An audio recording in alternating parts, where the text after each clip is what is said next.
Boa noite, estamos começando mais uma live.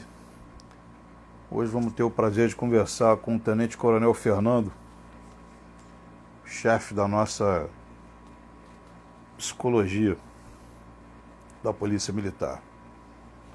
Deixa eu ver se ele já entrou aqui para a gente conectar. Essa é uma série de lives visando aumentar a aderência à Associação Heróis do Rio de Janeiro, comentar as questões da Polícia Militar e tentar transformar essa associação no que é o abrigo de marinheiro para a Marinha de Guerra. A gente pretende, quando ficar mais velho, cada vez ir mais ao médico e ter os descontos que o pessoal da Marinha de Guerra tem, reunir gente, esse aqui é o objetivo. Até agora eu não estou vendo o Fernando aqui.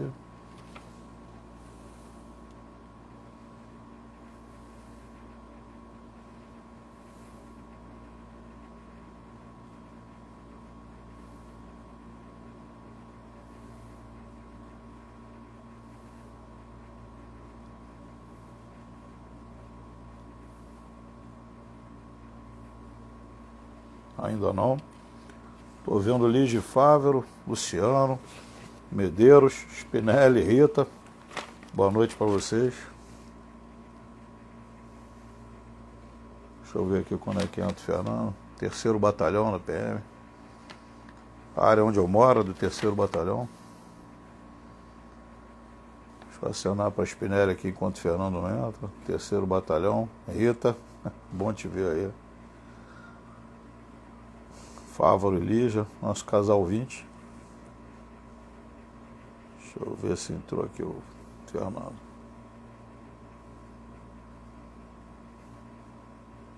Até agora não.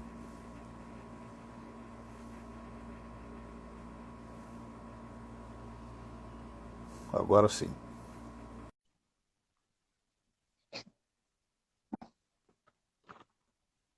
Olha o guardão do Fernando entrar. Boa noite. Boa noite, Fernando. Tudo bem? Boa noite, coronel. Vai, senhor. Fernando, já de tantas interações, já se tornou um velho amigo, embora a gente se conheça aí há poucos anos, né? Mas são tantas vezes, tantas ligações, dentro e fora do expediente, tantas reuniões e participações, Exato. né?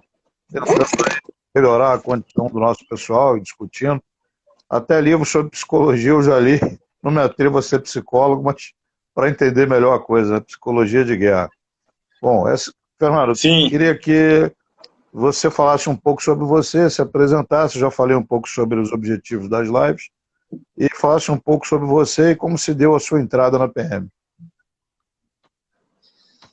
Primeiramente, é um prazer e uma honra fazer parte. A gente não escolhe muitas coisas na nossa vida, né? A gente não espera muitas coisas que acontecem na nossa vida, né? Então, foi uma honra para mim fazer parte, né? Vir a fazer parte. Eu acho que foi uma confluência muito bacana, assim, muito bonita, assim.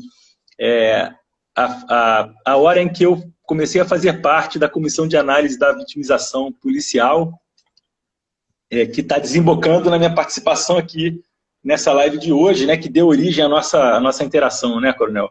Mas eu já estou adiantando a história. Porque eu entrei na comissão de análise da vitimização em 2014, eu já tinha 12 anos, né, de corporação. Então, vamos começar do princípio, né? Eu entrei na polícia no ano de 2002, sou parte da primeira turma de oficiais psicólogos da polícia. Nunca pensei em ser policial, combatente, não acho que, a princípio, nunca achei que eu teria vocação nem para o militarismo, coronel. Na verdade, as pessoas que me conhecem se surpreendem de como eu entrei e, de certa forma, estou conseguindo ser um militar, eu acho que com algum êxito, né? Porque o meu perfil é de psicólogo mesmo, sabe? psicólogo, ficar pensando nas questões da vida, no sofrimento humano. Então, com isso em mente, qual é o sentido da vida, né? Para que a gente nasceu? Como as pessoas, né? Como a gente pode ter uma vida mais plena de sentido. Então, quando abri o concurso para a Polícia Militar, eu, de repente, pensei assim, comecei a perceber, né, que a polícia era um órgão super pressionado na nossa sociedade, era alvo de tudo quanto é tipo de pressão, porque tudo poderia falhar, né, menos a polícia. E na verdade, assim, quem apoiava a polícia? Pouca gente apoia a polícia, pouca gente gosta, digamos assim, do policial, né? E eu comecei a perceber como esse profissional deveria se sentir, né, nessa condição, de ter que dar conta de proteger a sociedade e de tão pouco reconhecimento que era dado para esse profissional. Então, pensei, bom, está em um lugar que eu acho que pode se beneficiar da psicologia, está em um lugar que eu acho em que a psicologia pode atuar de uma forma bem interessante. Então, fiz o concurso, né, passei, e de fato, coronel, depois que eu entrei na corporação, e desde então, eu penso como a pessoa que teve essa ideia de colocar psicólogos na Polícia Militar foi uma ideia feliz. Talvez ela já intuísse que ia ser uma boa ideia, né? Mas desde que eu entrei, eu percebo o seguinte, que os psicólogos, eu acho que assim como os policiais, os psicólogos, ninguém escolhe ser psicólogo por nenhum outro motivo de que não tem uma implicação muito grande com o conteúdo, né, da sua profissão. Assim, ninguém quer fazer psicologia para ficar rico, por exemplo, né? A gente quer fazer psicologia para ajudar os outros, para compreender as questões humanas, enfim. E uma disposição muito grande de ajudar. Então, eu entrei nessa primeira turma de oficiais psicólogos, de 50 oficiais psicólogos, e desde então eu percebo, coronel, que hoje somos 92, todos com a mesma motivação de ajudar o próximo, de ajudar o ser humano, de estar presente, de ouvir, de tocar a humanidade das pessoas que a gente atende, né, pelo caminho, e de trazer mais vida para a vida de cada um. Então, foi um encontro muito feliz, o nosso quadro foi muito bem recebido pela corporação, eu achei que a gente até ia enfrentar mais preconceitos, mais resistências, mas eu percebo que a corporação nota que a psicologia está ali para ajudar. Sabe, que os 92 agora, oficiais psicólogos, estão na corporação para ajudar. De que maneira isso foi uma construção, né? Porque a gente chegou na corporação, a polícia não sabia ainda muito bem para que a gente servia ali, e a gente também não sabia muito bem como é que a gente ia trabalhar. Mas, ao longo do tempo, a gente foi descobrindo esse caminho, a gente foi percebendo que a gente era muito bem assimilado e, principalmente, que o nosso trabalho era necessário. Então, não foi um período assim de adaptação muito conturbado, porque eu acho que a utilidade do quadro já se mostrou evidente logo de cara. Me lembro desde a primeira vez que eu dei uma palestra numa unidade operacional, eu fiz uma comparação, eu estava muito preocupado, né? Será que os policiais vão se interessar pelo que o psicólogo está falando? Estava bem apreensivo mesmo, né? Foi meu primeiro contato com a corporação. Aí fui dar uma palestra no 6º Batalhão, comparando, né, o trabalho do psicólogo com o trabalho do policial. Né? Que o policial lida com o inimigo visível e externo. O psicólogo lida com os inimigos invisíveis internos. Né? Eu procurando fazer uma analogia de forma para explicar, né, como estava chegando num novo mundo, explicando para que a gente poderia, de alguma forma, ser útil. Né? Ao terminar a palestra, falei, bom, agora ninguém vai falar mais. Eram 50 policiais, né? Esqueci de mencionar isso. 50 policiais armados naquele auditório, ouvindo um silêncio total. Falei, bom, agora vai todo mundo dar meia volta, vai embora, vai falar que, pô, um monte de besteira que a gente ouviu, vamos trabalhar. Mas, para minha grande surpresa, logo nesse primeiro momento, 50 policiais, muita gente se colocou, muita gente falou dos problemas que estava enfrentando, e muitos daqueles policiais que pareciam, né, que eles entram, estavam prontos para ir para o serviço, né, porque o policial na rua é muito diferente do policial no quartel. Né, então eles já estavam com aquele aparato e com aquela fisionomia da rua.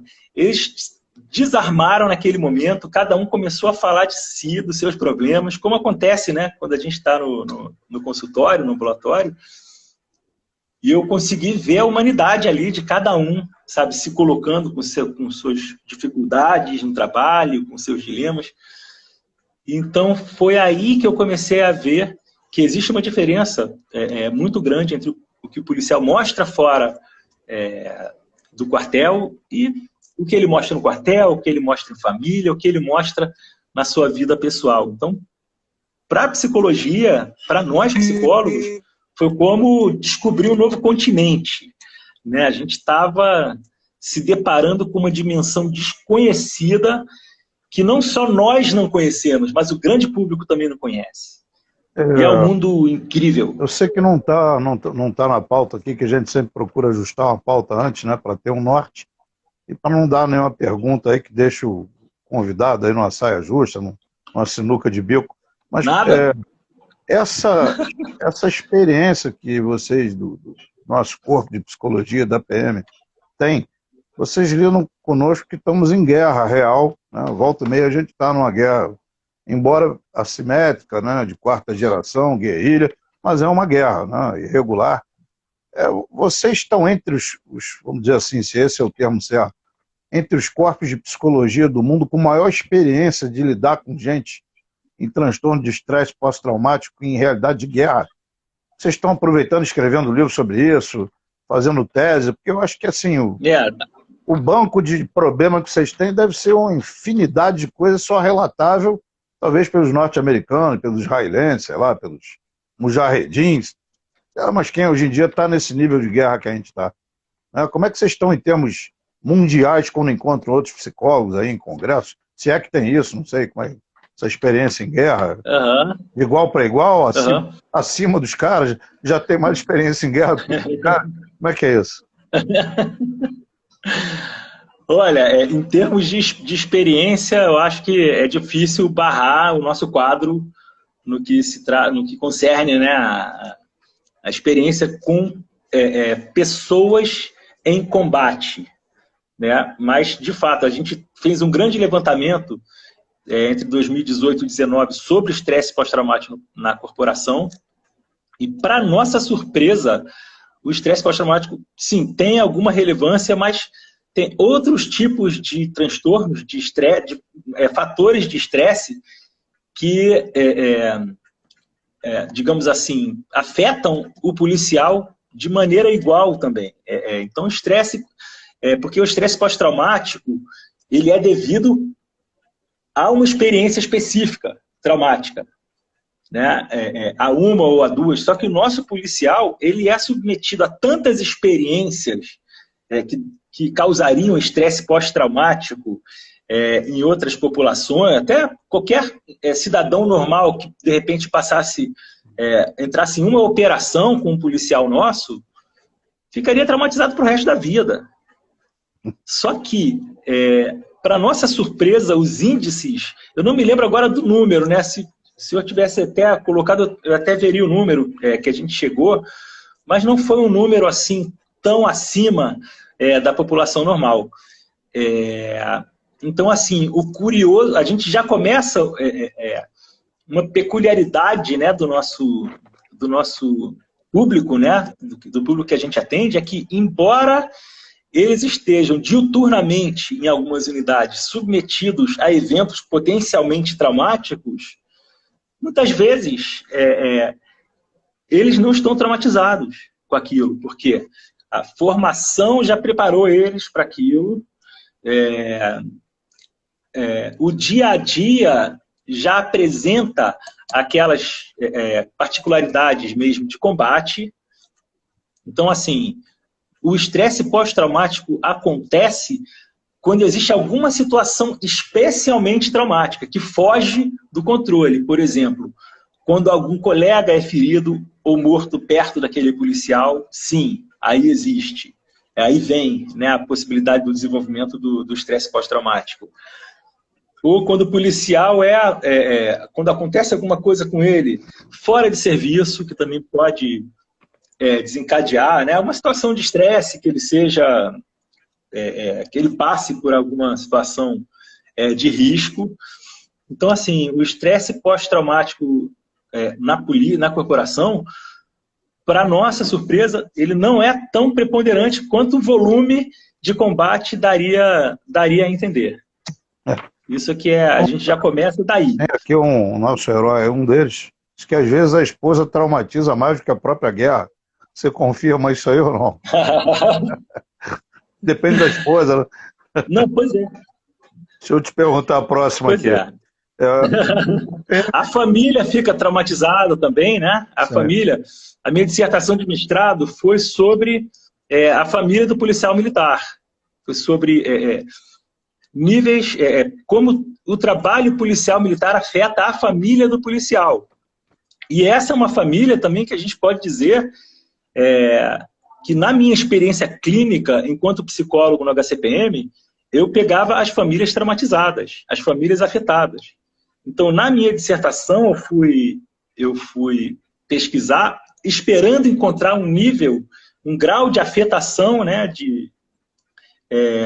muito grande nas famílias. Só que, para minha surpresa também, o grau de impacto do trabalho policial sobre as famílias era mediano, não era extremo como eram na minha clínica, né? Então, acho que a família meio que se acostuma, o policial meio que se acostuma. Então, o que vem a afetar o policial, muitas vezes, são questões pessoais, são questões administrativas na unidade, são questões humanas. Porque aquela guerra é meio que o dia a dia dele. E eu acho que existe um senso de missão também na carreira, no indivíduo policial militar, que faz com que ele suporte essas ocorrências, né? Então não é só a ocorrência em si. Eu me lembro quando eu era capitão, que a gente que é combatente é mais intenso, né? Como oficial, o trabalho operacional até capitão, né? É quando você vai muito mais vezes para a rua. Eu me lembro que eu servia na Baixada e chegava em casa, eu morava em Maria da Graça. Muitas vezes eu chegava em casa e ficava com o carro ligado 1 hora antes de entrar em casa, que era para fazer uma espécie de descompressão. Para não entrar em casa com o espírito armado como ele estava vindo do final de serviço. 1 hora. Os vizinhos ficavam preocupados, iam embora, até esvaziava a rua. É aquele neurótico ali que está chegando de serviço e tal. A rua esvaziava, né? Tinha às vezes uma venda de alguma coisa na porta, ficava vazio. Eu ficava um tempão pensando e tal, para entrar em casa, né? A esposa mais jovem, né? O bebê, o primeiro filho na época era bebê. Hoje já está um rapaz aí com 20 anos, mas eu lembro que eu ficava parado um tempo assim, né? Deixa eu te perguntar aqui. Descompressão, né? Descompressão, Descompressão. Para não entrar com aquela mesma vibração, né? Lembrar que eu estava entrando em casa, né? Que não tinha ninguém mirando em mim, que não tinha luz de laser, não tinha nada disso aí para me acertar, que era mais tranquilo. Isso foi depois do... Virar a chave, né? Sim, virava a chave, virava o seletor. Deixa eu te perguntar essa aqui. É mais ou menos na mesma linha, né? O PM experimenta uma realidade de paz em alguns momentos, guerras em outros, e muitas vezes fica em modo patrulhamento, vamos dizer assim, 24/7. O cara não desliga, não relaxa. O que isso acarreta em termos orgânicos e psicológicos? Bom, coronel, qualquer organismo, né, submetido a um estresse contínuo, se ele de fato entrou nessa, como a gente fala, informalmente, né, se ele está acelerado o tempo inteiro, o organismo não foi feito para aguentar uma carga de estresse, de tensão do hormônio cortisol, né, que é liberado em situações estressantes, por muito tempo. Então, existem as fases do estresse que vão se desencadeando, né? Fase 1, fase de alerta, fase 2, fase de resistência, quando o organismo já está mais continuamente estressado, então pode começar a ocorrer hipertensão arterial, problemas de sono, alterações de humor, e são coisas que vão se somando. Às vezes o indivíduo já está tão sobrecarregado com aquele estresse contínuo, né, o estresse acumulativo, já que você tocou que qualquer coisinha faz ele explodir. Desculpa, às vezes não é um grande evento. Desculpa te interromper, mas é que você falou em sono, me ocorreu a pergunta, também não está na pauta. Se você também puder ou quiser responder. Acho que todos nós, se for fazer uma enquete, a gente já sonhou várias vezes que está participando de um tiroteio, você aperta, não sai o tiro, os caras estão atrás de você para te matar. Aí você acorda fugindo, encurralado e levando tiro, e a arma falha, você pressiona o gatilho, ela falha de novo. Você sente que vai morrer, quando vai morrer, acorda. Mas acorda numa agonia absurda. Esse é um sono, com certeza você já deve ter ouvido esse relato, N vezes de vários policiais. Por que a gente sonha tanto com isso? É uma perturbação do sono? É normal, sei lá, o cara que entrega a carta sonha com o cachorro tentando morder ele? Sei lá, alguma coisa assim? Com certeza. São elementos, né? O sonho é composto de elementos da nossa vida cotidiana também, né? Não é só isso, mas o sonho pega os elementos do nosso dia a dia. Então, um indivíduo, né, como o meu ex-sogro, né, ele era aposentado, bancário aposentado, e às vezes ele falava, olha, passei a noite no banco,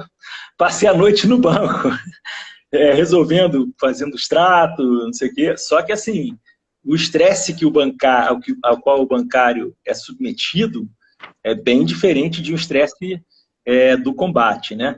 E acontece também uma coisa curiosa, Coronel, é que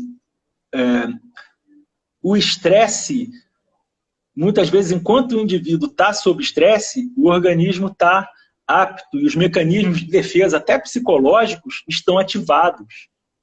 Então, às vezes, o próprio estresse evita o adoecimento. E o indivíduo só vai adoecer quando ele relaxa. Então, às vezes, um sonho desses é até o seu organismo tentando compensar aquela aparente calma e te avisando, olha, não relaxa muito não, permanece em prontidão aí, que a qualquer momento pode vir aquela realidade de novo. Então, o mecanismo compensatório... Então é positivo, então, esse sonho. Pô, eu gostei de saber disso. Eu já sonhei isso tantas vezes. Pô, é que agora... Eu sonho isso aí de novo, vamos saber que é um mecanismo de defesa. É que agora o senhor está mais no serviço interno, o senhor está mais afastado da rua, pois é, mas o organismo ainda não se acelerou. O organismo está esperando a qualquer momento aquela descarga, porque assim como a gente demora a se adaptar a essa realidade de combate, existe a demora a se adaptar também à realidade da calmaria. É muito mais, às vezes, para algumas pessoas, é muito mais difícil lidar com a calmaria do que com o combate. Então é esse tipo de coisa que a gente aprende, né, sendo psicólogo da corporação. Às vezes a gente subverte os conceitos do que a psicologia, a psiquiatria afirma, né? A gente percebe que tem uma dinâmica de compensações, né? Por incrível, dinâmica compensatória. Está muito calmo. É estranho, está muito teórico. Oi? Por incrível que pareça, a gente às vezes sente saudade da guerra, né? Entendeu? A gente se acostuma com qualquer coisa. Sim. Saudade da adrenalina. O senhor perguntou de estresse pós-traumático.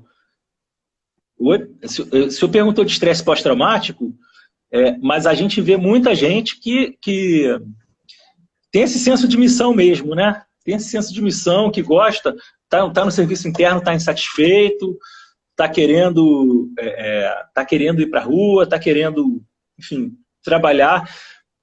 No que fala, o verdadeiro trabalho de polícia é o trabalho de combate.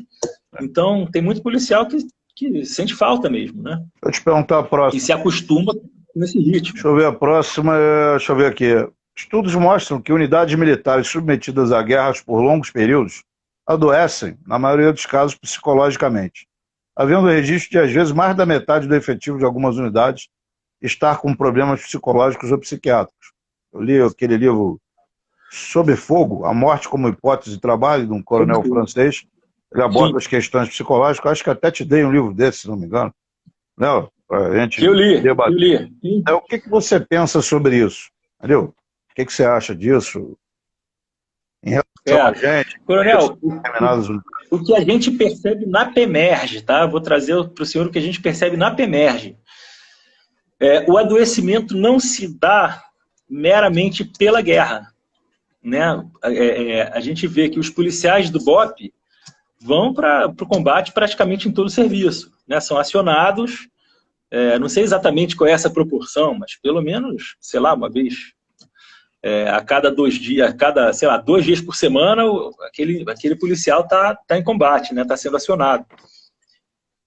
E a gente percebe que os policiais do BOP e de unidades que têm um bom preparo técnico, que tem material de trabalho e que tem equipamento e que tem a sensação, a noção de liderança, de superioridade numérica ou técnica, bélica, né?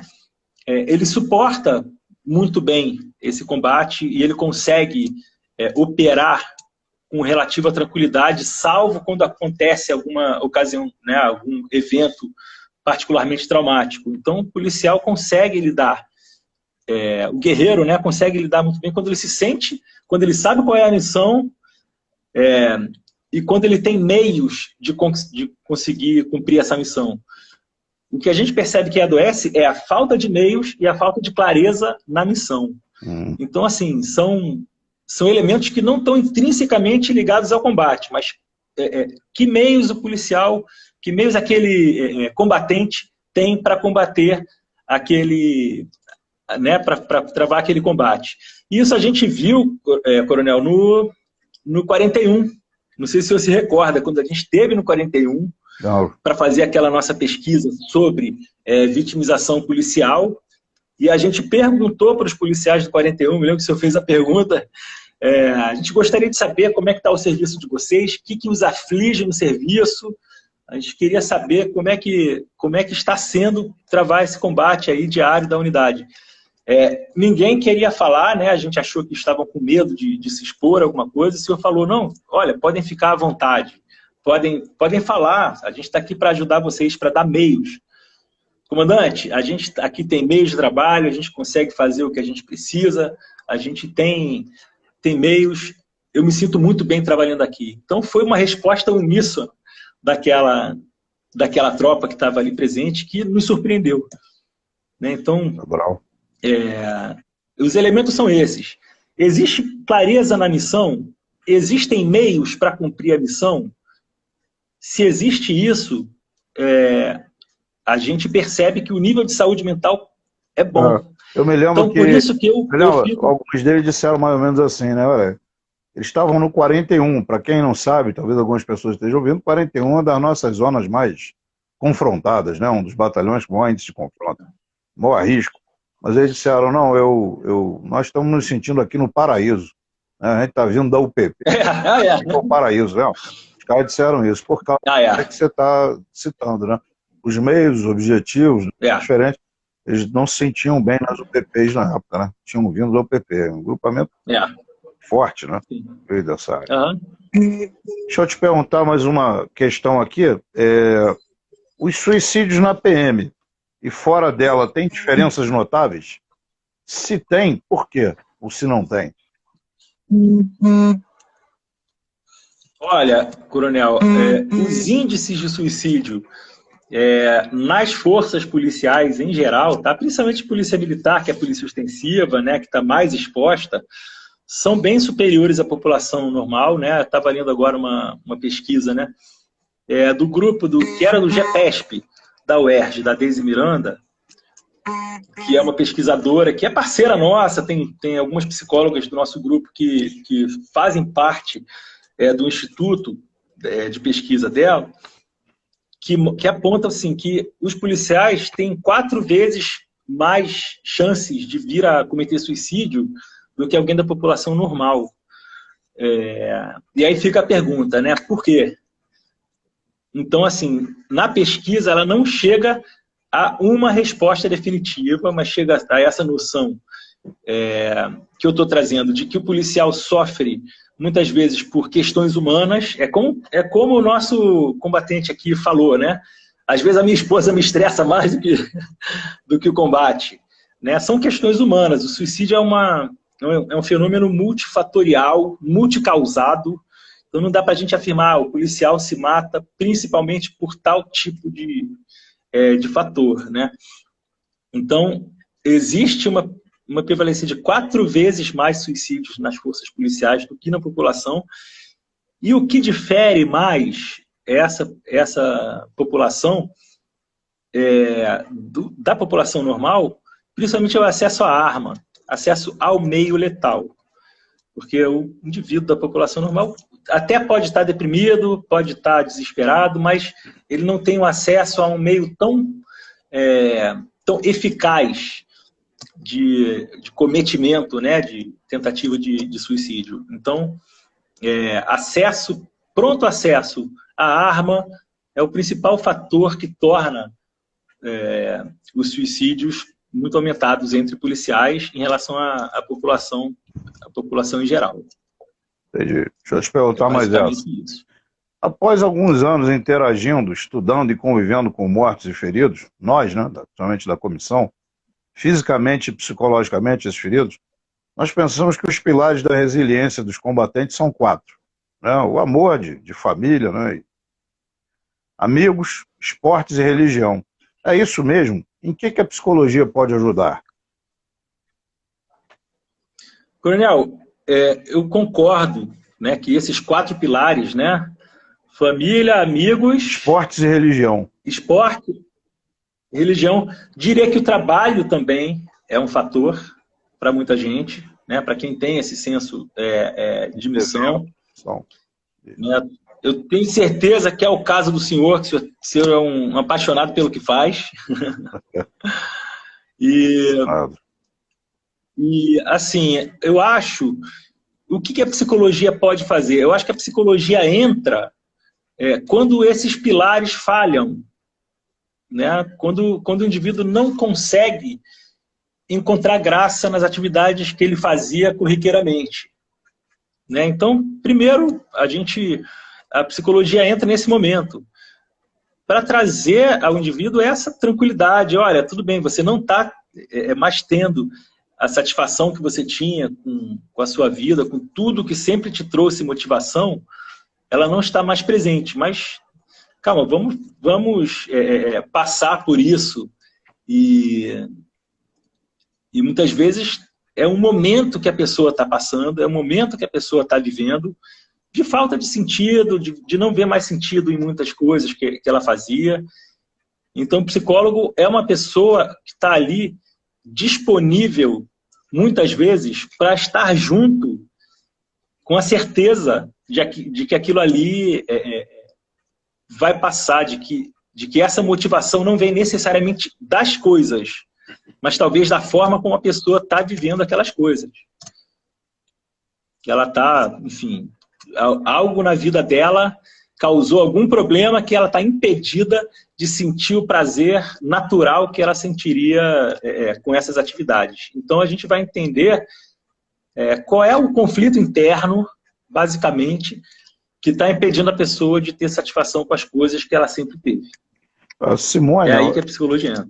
A Simone, ela fez uma pergunta aí que é mais ou menos a mesma que a gente vai fazer agora, está na mesma linha. Né? Como reconhecer os sinais de estresse pós-traumático sendo leigo? Né? Como reconhecer nos outros e reconhecer em si mesmo? Ela acho que perguntou alguma coisa do gênero. Qual o critério para identificar essas características de estresse no policial? Foi isso que ela...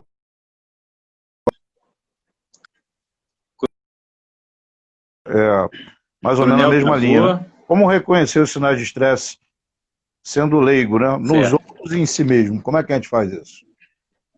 Perfeito. Coronel, então, nos outros, né, a gente pode reconhecer muito pela mudança comportamental. Uma pessoa que é muito calma e quieta, de repente se torna falante, agitada, de uma maneira atípica para ela, né? A pessoa não está no seu normal. Então, cada um tem um modo, né, de ser usual. Então, alguma alteração comportamental é interessante a gente ficar atento. Às vezes, a pessoa que parece muito agitada e brincalhona, para de brincar, para de interagir bem com os outros. Então, assim, diria que a gente pode perceber nos outros muito por alguma alteração do jeito usual da pessoa, né, se apresentar. E na gente, muitas vezes a gente já está percebendo o problema, mas não quer admitir. A gente percebe que está angustiado, percebe que está ficando nervoso à toa, percebe que, enfim, não está dormindo bem, mas ninguém pode perceber, só eu. A gente já percebeu, só que não quer trazer isso para o outro. Então, eu diria assim, que isso é o pior problema, que quando a gente está percebendo, né, alguma alteração, se não for psicológica, pode ser alteração até física, né? Pode ter uma taquicardia, pode ter uma dor de estômago esquisita, pode ter algum outro sintoma físico que é reflexo de alguma questão psicológica. Mas, em geral, as nossas questões psicológicas a gente percebe. Pô, estou estressado. Né? Quem não tem um sensor interno que diz, poxa, eu não estou bem. Né? A questão é como a gente lida com isso. O que a gente percebe na tropa policial é que existe uma demora muito grande entre a percepção do estresse, a percepção da fragilidade emocional e o ato de procurar ajuda. Porque o policial que muitas vezes está estressado, ele, em vez de ele ficar triste, ele fica agressivo, ele se defende, ficando mais rude, digamos assim. Então ele se defende atacando.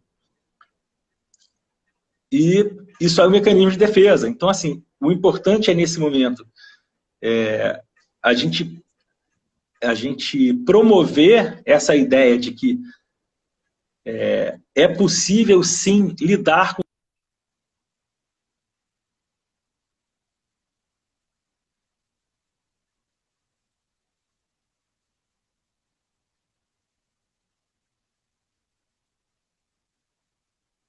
Houve uma interrupção da conexão do Fernando.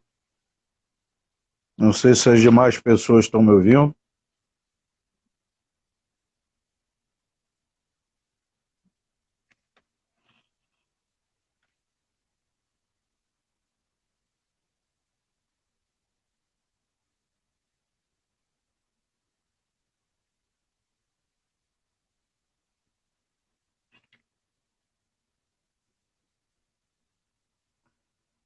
Pessoal da minha equipe que estiver assistindo, alguém que estiver ouvindo a gente, não, o Fernando caiu.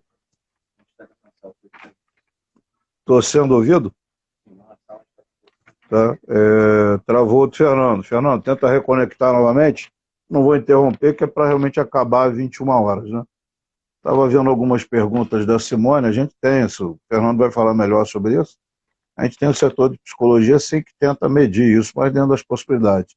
Alguém perguntou sobre o efetivo também.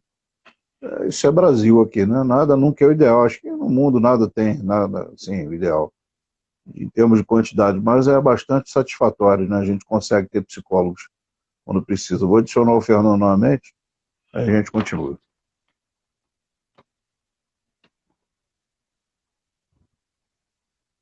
A próxima vai ser questão 10. Vou ver se ele consegue estar entrando aí.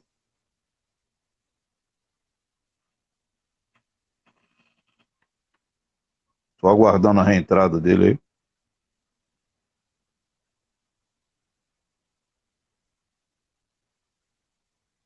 Para a gente continuar, acho que faltam aí 20 minutos. Eu tô, Fernando, bom, voltei. conseguiu reentrar? Eu estou ouvindo só, tô vendo só o áudio, não o vídeo. Está conseguindo ouvir bem, Fernando? Tô te ouvindo, coronel, e tô te Então, vendo bem beleza. também. Então eu não estou te vendo, não. Não sei se estão vendo o Fernando aí, eu só estou me vendo aqui. Bom, vou fazer mais Qualquer uma coisa eu pergunta entro de então. novo. Não, vai pelo menos o áudio, então já está mais ou menos. Essas tecnologias todas estão se aperfeiçoando, né? Aqui em casa a Perfeito. banda é muito boa, porque, como estão vendo aí atrás, os filhos são jovens, né? Adolescente, jovem, adulto. Então, é videogame, é música, é guitarra e tal. Então, a banda é bem larga aqui para todo mundo poder fazer muitas coisas ao mesmo tempo. A próxima pergunta é o seguinte, né? A maioria das baixas psicológicas ou psiquiátricas, eu lembro de uma estatística tua, são entre os policiais mais jovens e mais modernos. Por que isso? É porque o camarada está mais exposto ou porque a nova geração é mais frágil a isso? A antiga geração era mais raiz no dito popular, a nova geração dela. Como é que é isso aí? Ou é um fator novo? Ou é a humanidade mesmo que está caminhando para isso? O que você tem a dizer sobre isso? Coronel, o que eu percebo, na verdade, aquele recorte, né, que o senhor está se referindo, foi uma pesquisa que a gente fez em 2016. Isso. Eu considero, a gente está até refazendo essa pesquisa agora, porque a gente tem a impressão ainda, tá, de que isso aí foi um fenômeno muito atípico. Graças a Deus, até que é um fenômeno atípico, que foi na época em que as UPPs estavam em crise. Né? 2013 começou uma forte crise. O senhor está me ouvindo, coronel? Estou vendo bem. Tá. Você quer tentar entrar de novo? O que acontece? Eu acho melhor. Eu acho melhor. Deixa Eu acho que eu não estou. aqui e você tenta entrar de novo. Espera aí. Tá ok? Tá. Vamos ver se você consegue entrar de novo agora.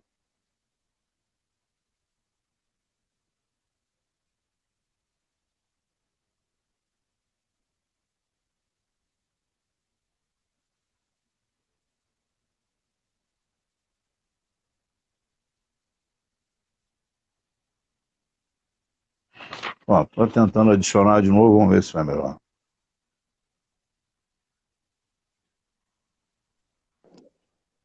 Agora sim. Tem uma imagem novamente. Perfeito. Melhorou. Eu não vejo o senhor, mas tudo bem. Se o público está vendo o senhor, tá legal. Eu estou me vendo. Não sei, o pessoal da equipe aí. Estão vendo a imagem dos dois, de um só? Como é que tá isso? Meu filho, que é o meu contra-regra, não está aqui para me dizer se está funcionando não, mas eu estou te ouvindo. Então continue aí, Fernando. Não, está dizendo que sim, né? Tá ok. Dá para ver os dois. Então vai Então, o lá, que Fernando. acontece, coronel? Naquela época, né, se deu a entrada de muitos policiais.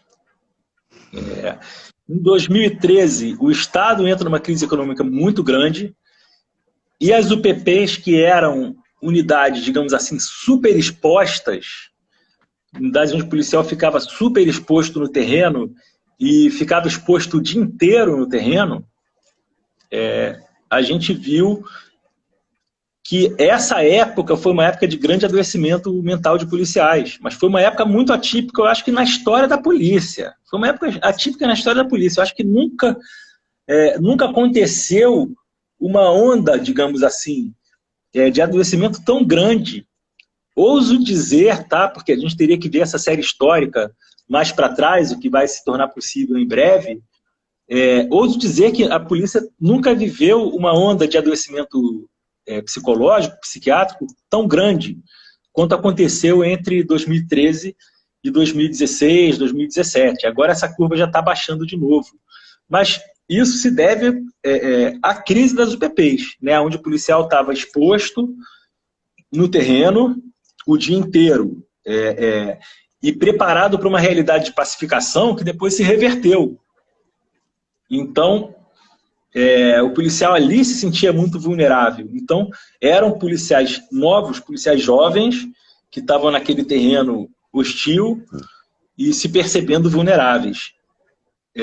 Por isso que naquela pesquisa a gente tem que grande parte dos policiais adoecidos tinha menos de 5 anos de serviço. Mas, em média, até existem pesquisas internacionais que mostram que o comum da curva, né, de adoecimento psicológico é lá a partir dos 20 anos seu pico dessa curva de adoecimento. Então, foi uma situação atípica até para a história da nossa corporação. A gente pegou um retrato ali de um momento de uma crise. Eu acho que a Polícia Militar nunca enfrentou uma crise tão séria quanto essa. Tenho essa impressão, Coronel. Tenho essa impressão. Eu aqui nessa época, eu tive a experiência de estar nas UPPs, né?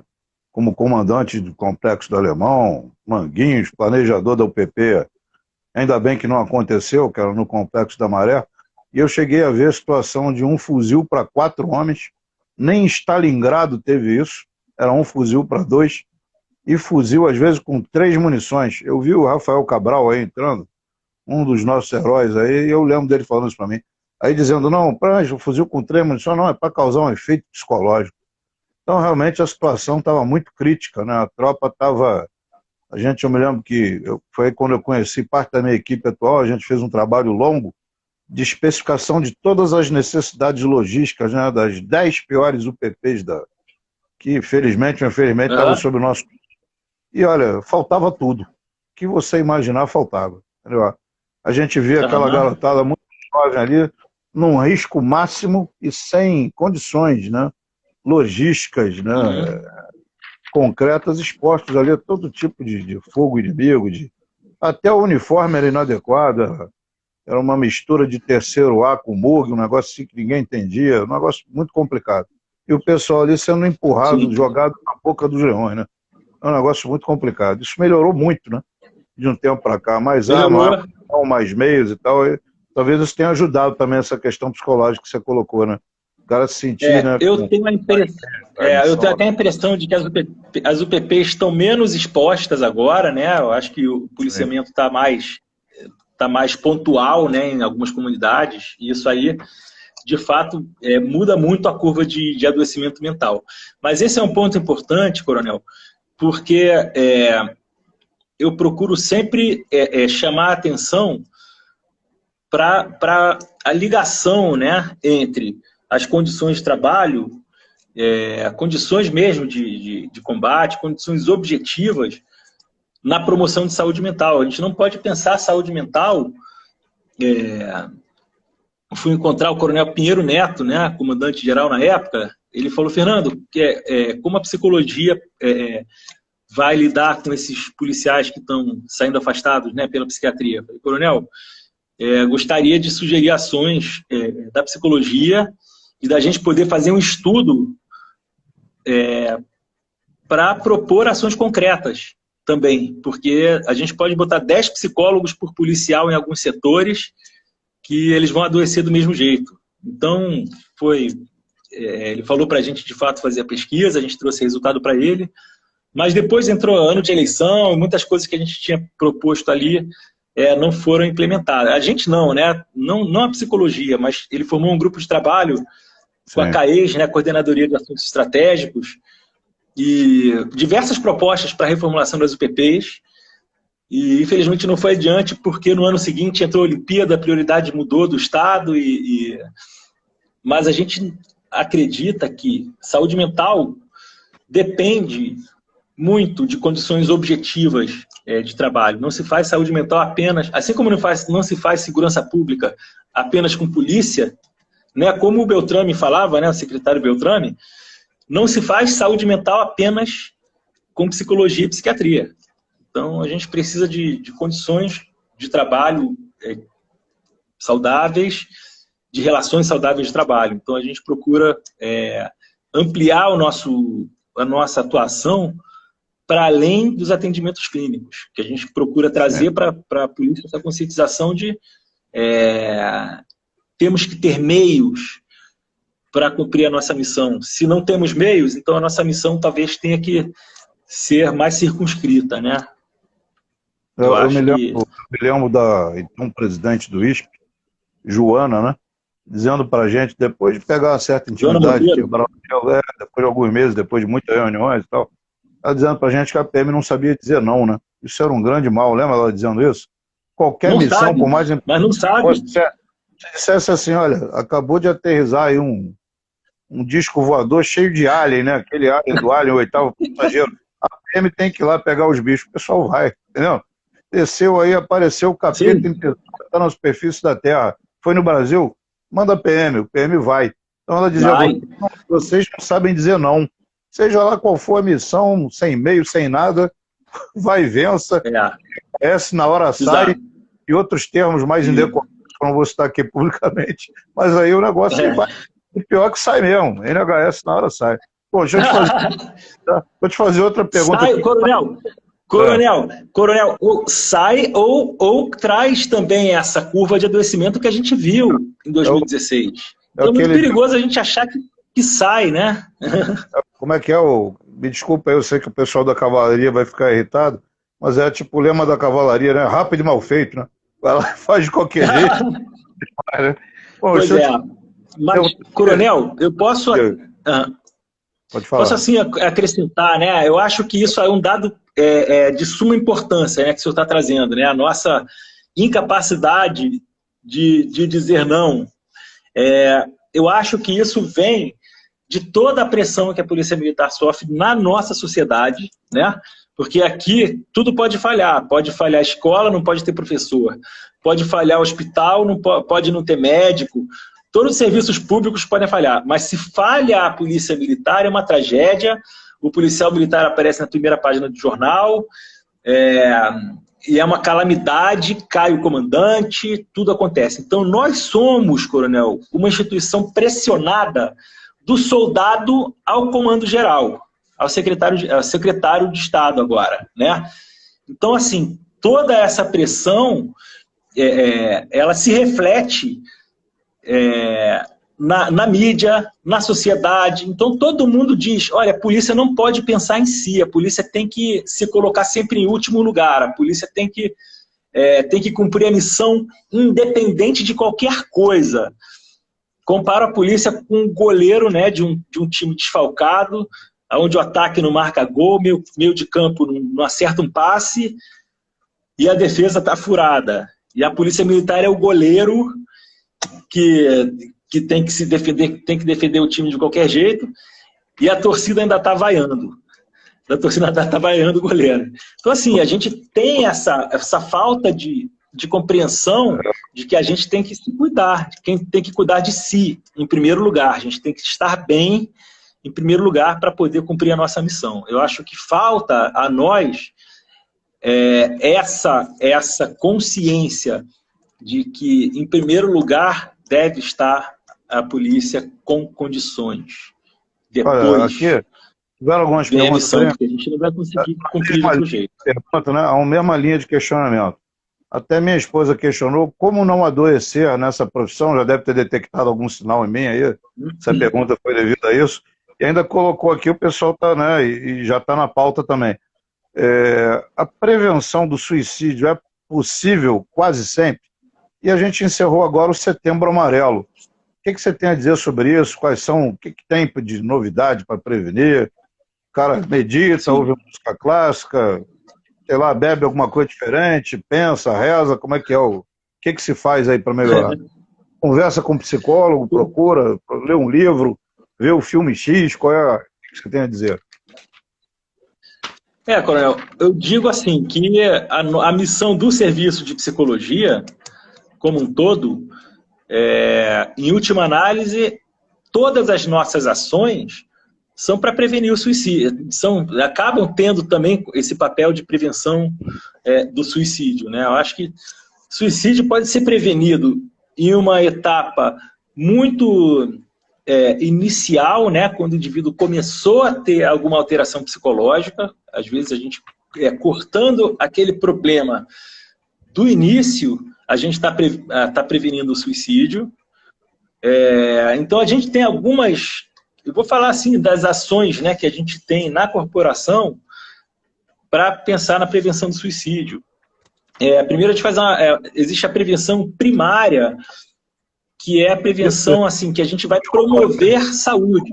Desculpa te interromper, mas é que, lembrando de uma pergunta que a Adneia colocou, é junto dessa tua resposta. Isso está extensivo ao interior também? O que está sendo feito no interior? A mesma coisa? Porque tem chegado confrontos em algumas áreas, né, do interior desse gênero. Sim. Coronel, a gente tem psicólogos em algumas unidades do interior do estado. Tá? Agora, nesse tempo de Covid, a gente vai poder, por causa do tempo de Covid, a gente começou a adotar atendimentos remotos, tá? E a Diretoria de Saúde já autorizou, a DGS já autorizou que a gente faça atendimentos remotos para onde os psicólogos não estão lotados, né? Tem algumas cidades, alguns batalhões no interior do estado em que a psicologia não está. Então, agora a gente vai poder, mesmo não estando naquelas unidades, fazer atendimentos remotos, que foi uma coisa que ganhou corpo, né, durante a pandemia. Então, muitos psicólogos, mesmo no consultório particular, começaram a atender de forma remota, viram que isso é viável, que o tratamento acontece, que ainda assim, mesmo de forma remota, é um encontro humano. Então, a gente teve autorização agora para atender de forma remota, onde a gente não está lotado. Então, em algumas unidades, a gente realmente não estava presente ainda, mas agora a gente vai poder se fazer presente dessa forma em todo o estado, tá? Prevenindo, enfim, promovendo saúde mental. Mas o que a gente faz de prevenção em saúde mental, eu diria, em primeiro lugar, são as campanhas, né, de prevenção do suicídio, como Setembro Amarelo. Essa live, né, alguém pode estar vendo essa live buscando alguma solução, alguma luz para a própria vida, né, e de repente a pessoa pode entrar em contato comigo, pode entrar em contato com o nosso serviço, tá? Eu gostaria de falar aqui até o nosso e-mail, né, que é psicologia. Eu vou depois botar nos comentários dessa live o nosso e-mail, tá? Que é psicologia_dgs@pemerg.rj.gov.br. Enfim, são meios de prevenção primária, né? Campanhas.